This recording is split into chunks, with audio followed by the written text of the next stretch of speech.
ইয়া আইয়ুহান নাস, হে পৃথিবীবাসী, ইত্তাকু রাব্বাকুম, তোমরা তোমাদের প্রতিপালককে ভয় করো। ইন্না জালজালাতাস সাআতি শাইউন আযীম, নিশ্চয়ই কিয়ামতের প্রকম্পন এক ভয়ঙ্কর ব্যাপার।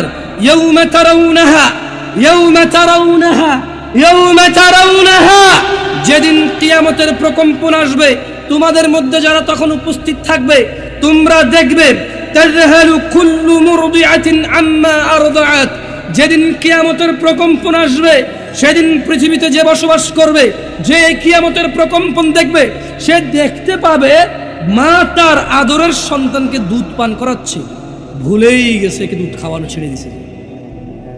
এত ভয়ঙ্কর হবে তার বাচ্চার কি অবস্থা সে বুঝবে না। এতটা ভীতু, এতটা ভয় পাবে সে ওই কম্পন দেখে যে সে দুধের বাচ্চাকে ভুলে যাবে। কুল্লু মুরদিআতিন আম্মা আরদাআত ওয়া তাদউ কুল্লু যাতি হামলিন হামলাহা। আর ও মানুষ, যেদিন এই কম্পনটা হবে না সেদিন তুমি দেখবা গর্ভবতী যত কিছু আছে সবার গর্ভপাত হয়ে গেছে ভয়ে। আজকে ডাক্তাররা বলে যে একটা মা যখন কোনো বাচ্চাকে প্রসব করে 236টা হাড্ডি, না আমি ভুলে গেছি, কিছু একটা আছে 206টা আপনারা বলছেন, আমি সঠিক তথ্য জানি না, বাট কিছু একটা 200 প্লাস, কেমন 200টা প্লাস, 200-র বেশি হাড্ডি ভাঙলে যে কষ্ট হয়, 200-র বেশি হাড্ডি ভাঙলে যে কষ্ট হয়, মা যখন বাচ্চা প্রসব করে চেয়ে বেশি কষ্ট। বলছে যে আলহামদুলিল্লাহ তামলাউল মিজান, যদি কেউ একবার আলহামদুলিল্লাহ বলে মিজানের পাল্লা ভারী করে দেবে। মানে দেখেন আসমান আর জমিন সুবহানাল্লাহ বলে নাকি পরিবর্তন হয়, কিন্তু আল্লাহ নবী বলছে যে যদি কেউ আলহামদুলিল্লাহ বলে ওর আমল নামার এই আলহামদুলিল্লাহ যখন পাল্লায় রাখা হবে তখন ওর নেকির পাল্লা ভার থাকবে।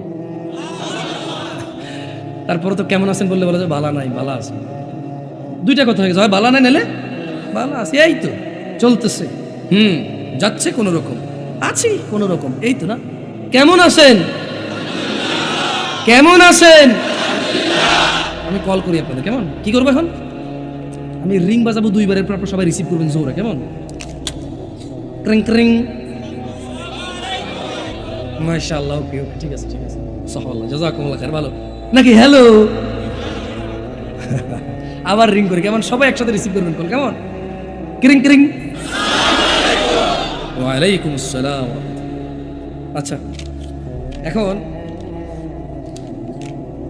ঘর, এটা আপনার ঘর, সবাই এখন বাসা আসবেন নিজ নিজ বাসা, কেমন এটা সবার বাসা, দরজার বেল বাজাবেন, আমি দরজা খুলবো বাসা থেকে, কেমন কি বলে ঢুকবেন, সবার সবার সবার আগে দরজা খুলি ভাই, হ্যালো দরজা খুলি ভাই, লা ইলাহা ইল্লাল্লাহ, এইটা হলো ঘর, কেমন এটা সবার ঘর, সবাই আলাদা আলাদা আজকে বাসা যাবেন না তো কলিং বেল বাজাবেন বা কেউ চাবি দিবেন। ঘরে ঢোকার পরে এই দরজা খুললে আপনারা ঢুকবেন মনে করবেন, তো কি বলে ঢোকেন,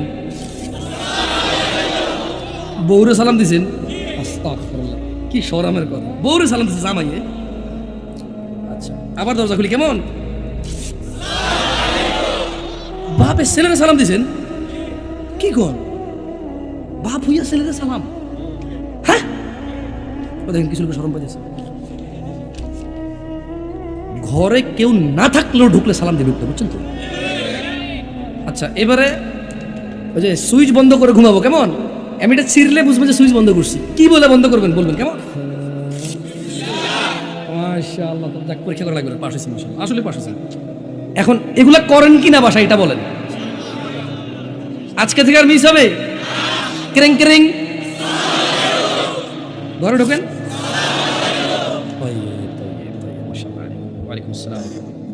আল্লাহ জাকুম খায়রে ইখওয়ান, আল্লাহ আপনাদের উত্তম প্রতিদান দান করুন। যাই হোক, আমি ছিলাম একটা আয়াত পড়াচ্ছিলাম আপনাদের, না আল্লাহ এই আয়াতে বলছে যে ইয়া আইয়ুহান নাস, হে পৃথিবীবাসী, ইত্তাকু রাব্বাকুম, তোমরা তোমাদের প্রতিপালককে ভয় করো।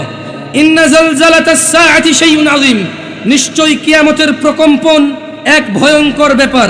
ইয়াউমা তারাউনাহা, ইয়াউমা তারাউনাহা, ইয়াউমা তারাউনাহা, যেদিন কিয়ামতের প্রকম্পন আসবে তোমাদের মধ্যে যারা তখন উপস্থিত থাকবে তোমরা দেখবে তাযহালু কুল্লু মুরদিআতিন আম্মা আরদাআত, যেদিন কিয়ামতের প্রকম্পন আসবে সেদিন পৃথিবীতে যে বসবাস করবে, যে কিয়ামতের প্রকম্পন দেখবে, সে দেখতে পাবে মা তার আদরের সন্তানকে দুধ পান করাচ্ছে, ভুলেই গেছে কি দুধ খাওয়ানো ছেড়ে দিছে।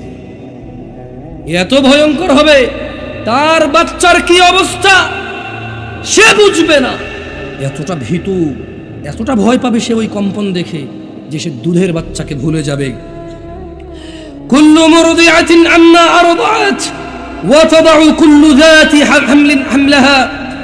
আর ও মানুষ, যেদিন এই কম্পনটা হবে না সেদিন তুমি দেখবা গর্ভবতী যত কিছু আছে সবার গর্ভপাত হয়ে গেছে ভয়ে। আজকে ডাক্তাররা বলে যে একটা মা যখন কোনো বাচ্চাকে প্রসব করে 236টা হার্টবিট, আমি ভুলে গেছি, কিছু একটা আছে 206টা, আপনারা বলছেন আমি শুধু তথ্য জানি না, বাট কিছু একটা 200 প্লাস, কেমন 200টা প্লাস, 200-র বেশি হাড্ডি ভাঙলে যে কষ্ট হয়, 200-র বেশি হাড্ডি ভাঙলে যে কষ্ট হয়, মা যখন বাচ্চা প্রসব করে এর চেয়ে বেশি কষ্ট।